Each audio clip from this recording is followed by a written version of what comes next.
A Sustainable Mind, Episode 10. This is A Sustainable Mind podcast, where we delve into the minds behind today's most impactful environmental campaigns, organizations, and startups, inspiring the environmental changemakers of tomorrow. I'm your host, Marjorie Alexander. Dr. Colin Beavan is among the world's foremost spokespeople on environmental issues and consumerism. He has been called the best green ambassador by TreeHugger.com, and his blog was selected as one of the top 15 environmental blogs by Time magazine. He has spoken and consulted with top brands, including eBay and Cliff Bar, and has presented to audiences across the globe from California to the Czech Republic. His film, No Impact Man, came upon the scene in 2009 and took the world of environmental documentaries by storm. Now he has a follow-up book entitled How to Be Alive, A Guide to the Kind of Happiness That Helps the World, which is coming out in January 2016. Colin, welcome to the show. Thank you. So I've given our listeners a small overview as to your background. Why don't you go ahead and bring us down to the ground level? Tell us a bit about how environmental sustainability played a part in your early life.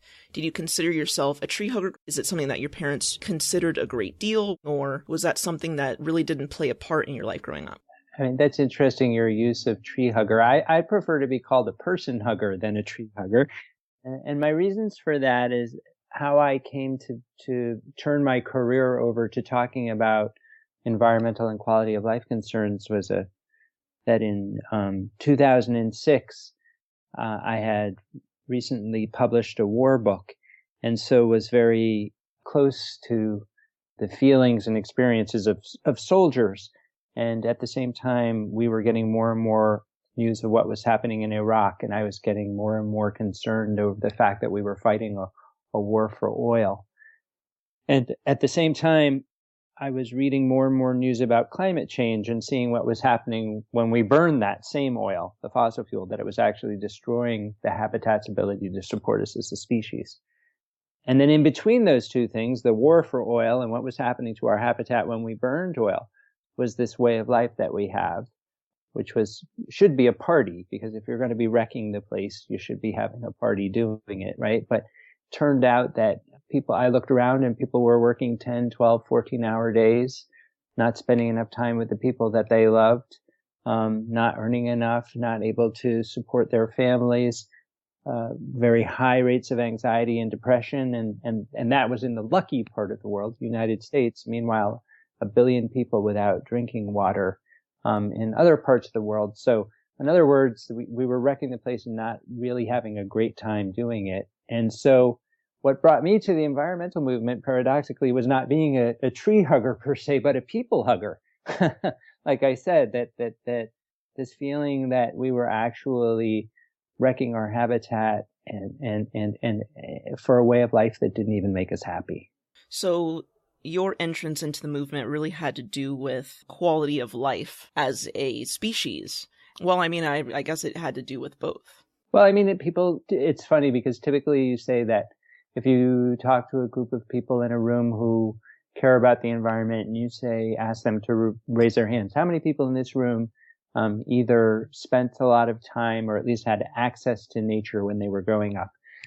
And generally 80% of the people in the room will raise their hands, because it turns out that growing up in the countryside or having access to nature helps us to have an understanding of our interdependence on the habitat, on the planet. And certainly I did grow up in the countryside, but it wasn't that finally brought me to writing and speaking, and being an activist on environmental concerns. It was the fact that things happening like Hurricane Katrina, which was not just, killing the polar bears, but killing our people as a result of changes in our weather patterns caused by climate change and many other environmental catastrophes. So as you were having these realizations, was the transition to a more environmentally friendly way of life for yourself and for your family something that was immediate, or was it something that took a lot of time for you?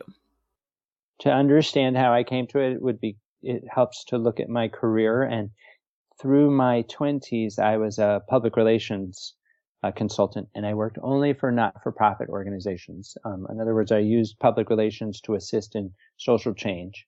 And then finally, I realized I wanted to be a book writer, and I wrote 2 history books, but my social change mission had disappeared for a while. And I, as I said about the Iraq War and becoming aware of climate change and also the unhappiness of how we were living, I wanted to use my career as a writer to bring attention to what was happening. And so in some ways, I was a one-person PR machine wanting to bring attention to climate change, our environmental crises, and our quality of life crises. And so I spent some time thinking about how could I write about environment in a way that would actually attract broader public attention, because I perceived that the policy wonks, if you like, weren't doing that good a job at getting enough attention on this subject. And I realized that as I was wagging my finger at everybody, I at the same time realized that my way of life, my particular consumerist way of life, was actually contributing to the problem. And I thought, what if I did something about my way of life? And then I also realized at the same time, oh, that would make a great story. If I changed my way of life, that would make a story. And thinking as a PR person or as a communications strategist, that would make a great story that would attract attention to our environmental problems. So the two things came together, both this desire to examine our consumer-based way of life from a personal point of view, and also the fact that it worked as a communications strategy. So your film No Impact Man came out in 2009.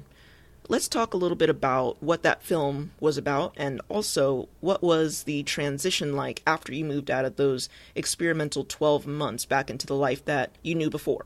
The No Impact year was a year in which my family and I lived as environmentally as possible. And I don't mean we recycled more or we used a Prius. It was deliberately radical and extreme in order to do an experiment to kind of understand how much of all the things that we use do we really need. So we adopted a lifestyle where we threw nothing away. There was no, so we only bought milk in glass bottles, returnable glass bottles. If it came in packaging, we didn't buy it. We didn't buy anything new. We only walked and biked for transportation for that year. For a good part of the time, we turned the electricity off. So, and during that year, as part of writing the book, I obviously was doing the research about all the impacts of all the various things that we use. And so I was very clear what this consumer-based economy that we run our world on was doing to the world. And so when that year was over and we were kind of returning to normalcy, although I would argue it's not really normal the way that we live. I would say, some people say, why was your experiment so radical? And I actually think the way that we live is radical. Mm-hmm. It's a radical, my experiment was a lifestyle experiment. The radical experiment is this experiment of actually changing the composition of the atmosphere of the planet that we depend upon for our health and our happiness and our security. Now that is a radical experiment. Right. Absolutely. But anyway, so I was aware of all that. And then I, so-called came back to normal life at the end of the year. My then wife, hadn't seen her parents for a year because we weren't traveling, and she went, and I just, at that time, couldn't bring myself to get on an airplane because of the climate emissions, caused by airplanes. I do fly now, but just at that moment, it felt too hard to do it. And then slowly but surely, I in life today, I still bike almost everywhere or use mass transit. I tend to get in a car once every 2 months. I take my trash out about once every 2 or 3 weeks because there's so little trash. I only buy secondhand clothes and electronics and everything. So not because I'm out of guilt or shame, but because actually I find that these ways of life are better for me. So for example, rather than take a taxi to the gym to then get on a treadmill and run in place, I use a bike to get around and get an exercise as part of my daily routine rather than have all this packaging associated with my food. which the food that comes in packaging tends not to be good for me anyway, or for my little girl. I ate food that's good for me. But so the transition at first was hard.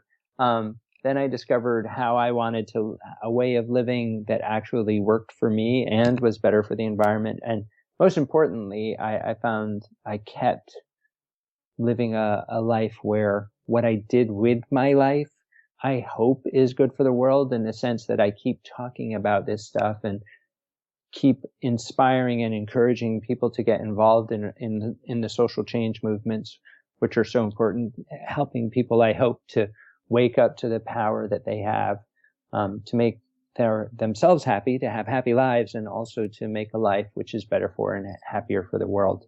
And both in terms of how we live as individuals, but also in terms of our civic engagement, forcing our politicians to do what we really want.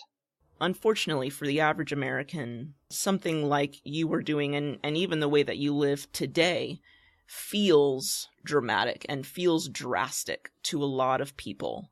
What are the things that surprised you that you thought might have been more difficult than they actually ended up being? That's a question that I think a lot of people have. They feel like it's going to be really difficult. And once they get into that, they realize, oh, that actually makes a lot of sense. My life is a lot easier because of that. Did you ever have any of those experiences as the 12 months were going on? A lot of times what's hard is actually the habit change. So, for example, the first time I went to the farmer's market and saw a rutabaga, I don't know if you know what a rutabaga looks like, but kind of like a brain tumor. I was like, what the hell do I do with this? And plus, how do you even shop in a farmer's market? There's nothing there you can stick in a microwave. And, so you have to learn to cook, or similarly, you have to learn to ride your bike, or you have to learn how to buy, how do you buy electronics secondhand in a way where you can feel safe about and, all sorts of different things you have to learn. The habit change is hard, but ultimately, at the other end of it, most of the stuff that I do is actually better for my life. Like, I save money, I live more healthily, I eat more healthily, I spend more time with friends and family, that type of thing. But also, when people talk about this aspect or that aspect being hard, I think what's really important for any of us as activists in this world is to choose. Sometimes people say, well, how do I do what you did? And I think it's not important that each of us do what somebody else did, but actually find out what's the intersection between helping the world and helping our own lives. In other words, not looking for the terrible struggle, but it could be if you need to lose weight, then cutting down on meat and exercising more through riding your bike. If you need to save money, then buying secondhand, like I said. Or if you need to have more friends, then joining in an activist community and becoming civically engaged. What's the way forward for you that would actually make you happier, as opposed to making you feel as though you're struggling?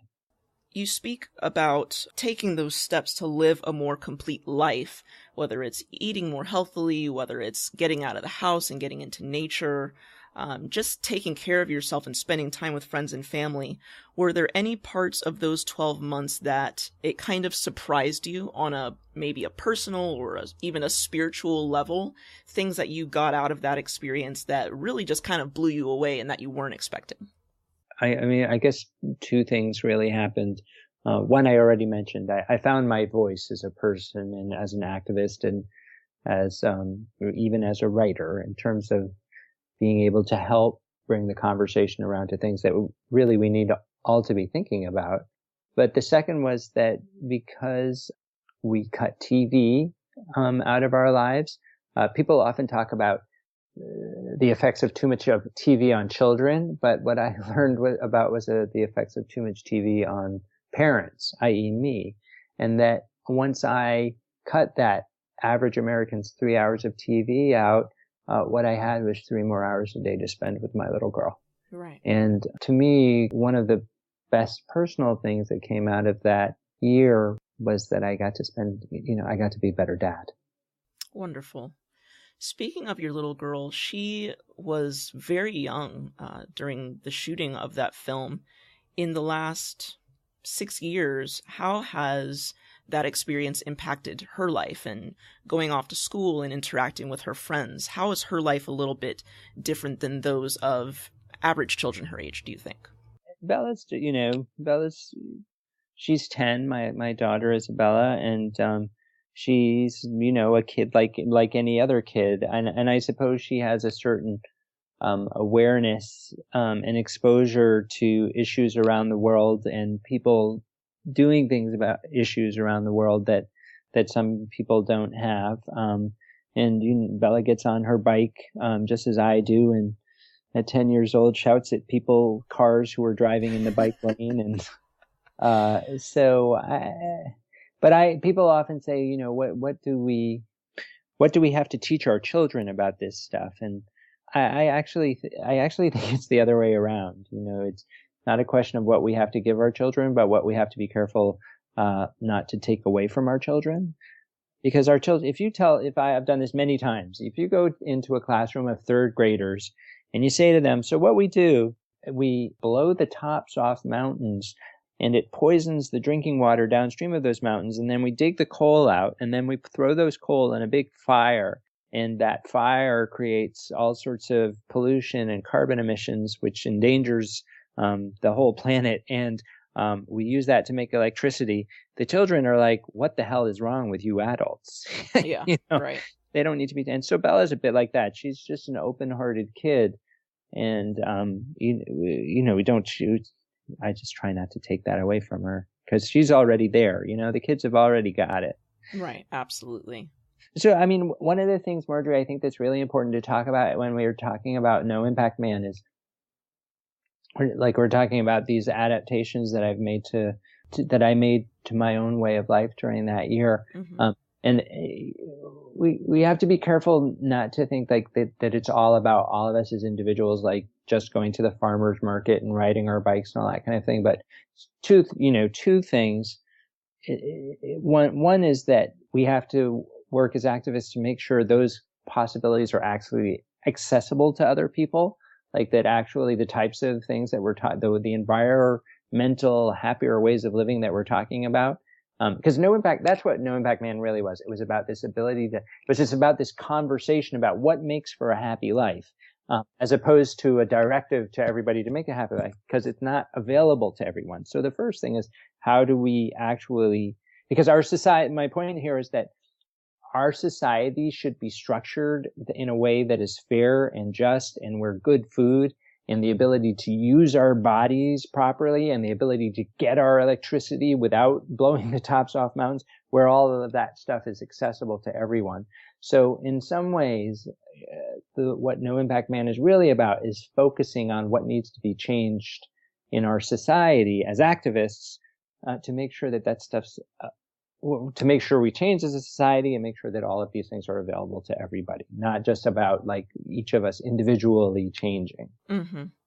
And for those who are, I guess, in that group that this way of life is not necessarily accessible, but they are aware of a lot of these environmental issues that are going on in the world, what would you suggest is something that maybe they can do? I've met some of those people. And I think that anyone in the Western world, at least, has a little bit of a responsibility to do what they can. Obviously, because of access to money and resources, and depending on where you live, all of that determines what those actions are going to be. But what would you say to someone who may have limited access, who might have limited money or resources, but really does want to make a difference? What would you suggest that they do? So, I mean, for me, I think it's hard for me because that's not the situation that I'm in. So it's hard for me to suggest to other people what they should do that are in less fortunate situations than I'm in. I wouldn't presume to suggest, but what I would say is actually, so, and also not only that, but depending on what situation you're in, the environment might not be the most important thing. But what I would say to anybody who lives in the United States, is that we have to become part of the so-called democracy, and to join together in community to actually fight for the world that we want to live in. So that actually, it maybe you can make lifestyle adaptations like, be a cyclist or a local foodie, or maybe you can't. But regardless, coming together and actually, becoming part of whatever movement most affects your life, and getting out and letting the politicians know that you and your community have power and can and are willing to stand up to corporate money and that type of thing. Just using your power. Believe in yourself. That's what I would say. Like, none of us may have the power to change our individual circumstances the way that we'd like to, but if we come together and work together in community, we can change our collective circumstances.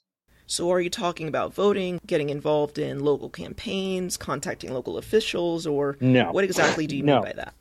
That's the tip of the iceberg.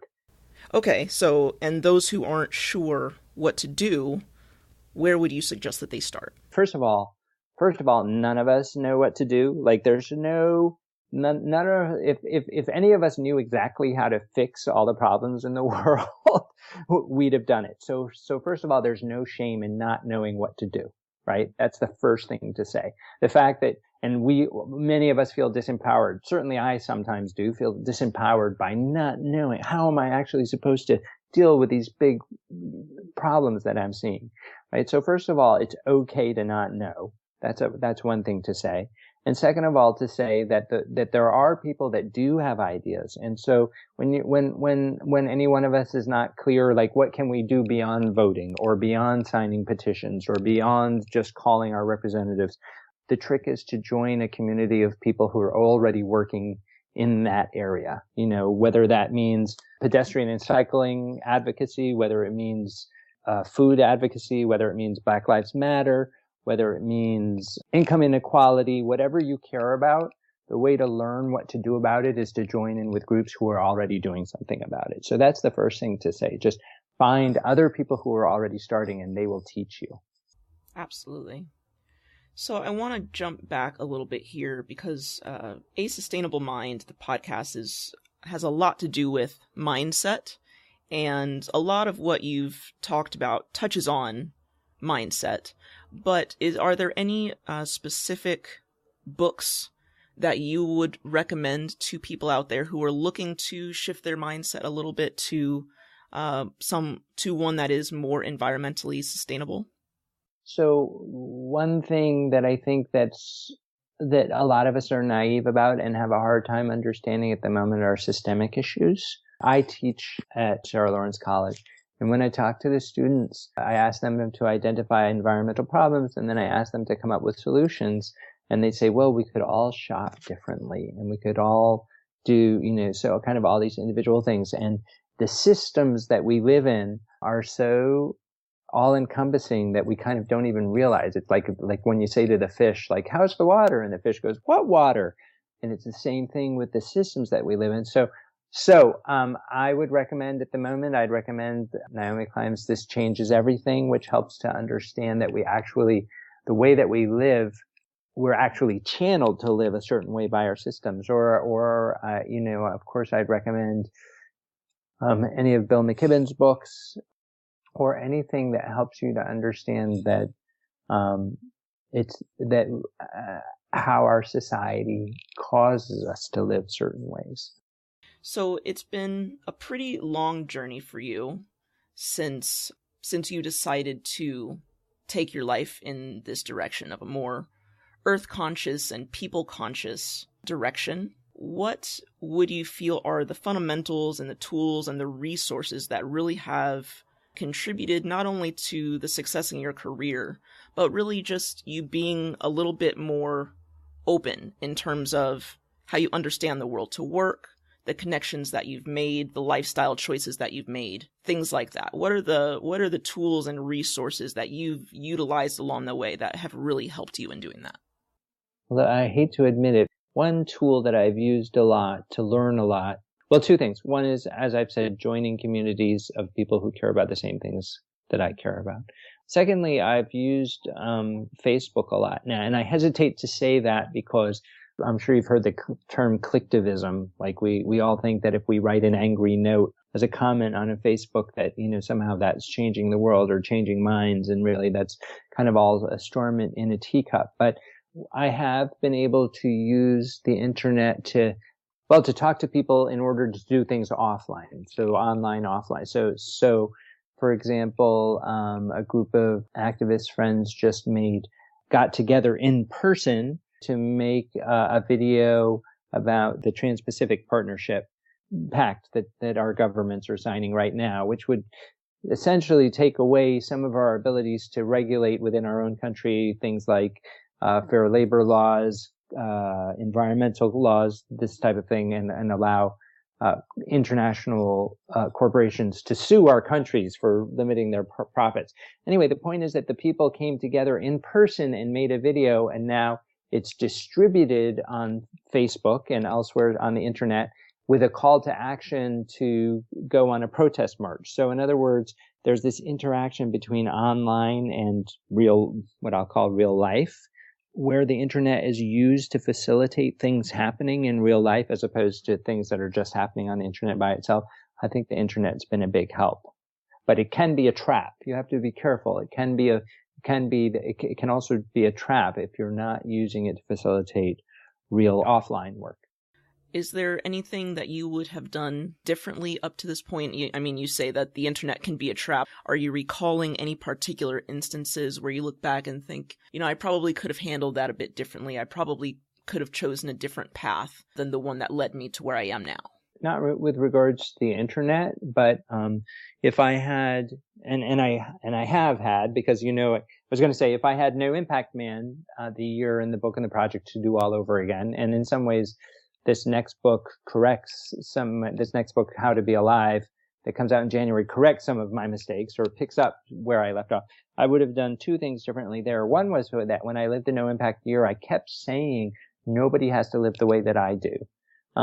And the truth of the matter is that we are in a gigantic crisis. And it's true that nobody has to go to the measures that I went, but for all of us to participate in this quest for solution to our global problems, and for all of us to work to take control of our democracy away from the corporations so that our governments care for the people instead of for the companies, then everybody kind of does have to do what I did, in the sense that we're at the stage where all of us need to be involved. So I wish that I had been less faint-hearted in the beginning and didn't say that, nobody has to do what I did so much. And the other thing is that I wish that I had joined more communities earlier in my No Impact project, because I was doing stuff on my own, and it was only towards the end that I found myself actually becoming parts of other groups and realizing I could learn faster, that I could have more power working together with other people. So those are two things that I would have done differently. I know that you've talked a lot about getting involved with local community groups where the people that you're with care a lot about the same issues that you do. Can you give us some final words or a parting piece of guidance that would really sum this all up for us? There's this Christian writer called Frederick Buechner, and I'm going to see if I can get this right. He wrote, "God calls us to the place where the world's greatest sorrow meets our deepest gladness." And what he meant by that was that our calling in life is to find that part of the world that we feel most worried about and most concerned about, and that part of ourselves that we most love using, whatever talent or skill it is, and to bring the two together. In other words, bring the best and the thing, what you love most about yourself, to what you care most about the world. And that, if you can do it, that leads to a very fulfilling life. Speaking of how to live a complete and fulfilling life, you have a book that's coming out in January of 2016 entitled How to Be Alive, A Guide to the Kind of Happiness That Helps the World, where you discuss that very subject. Just Google How to Be Alive, and you can find out whatever you need to know about that book. Perfect. So if everyone will go to asustainablemind.com and search Colin Beavan, Beavan, in the search box, the show notes page for this episode will pop right up, and links to all of this information, including his upcoming book, will be on that page. I wanted to say thank you so much for taking time out of your incredibly busy schedule. I really do appreciate that. And we can find you at your website, colinbeavan.com. And are you on social media? I'm at Colin Beavan on Facebook and Colin Beavan on Twitter and Colin Beavan on Instagram. Okay. So if we want to catch up with you on a more regular basis, which one of those do you use more often? And the best way to stay in touch with me is to go onto my website, colinbeavan.com, and join the email list. And that way you get to stay caught up with my writing and my appearances and things that are going on. As you know, Facebook isn't always the kindest when it comes to letting our fans know what we're doing. Right. Okay, Colin, thank you so much. I really appreciate it. Oh, and I really appreciate the work that you're doing, Marjorie. It's great. It's good to be getting these conversations out there, so thanks. You've been listening to A Sustainable Mind podcast. To hear more interviews just like this one, please subscribe on iTunes or visit asustainablemind.com. Thanks for listening, and see you next time.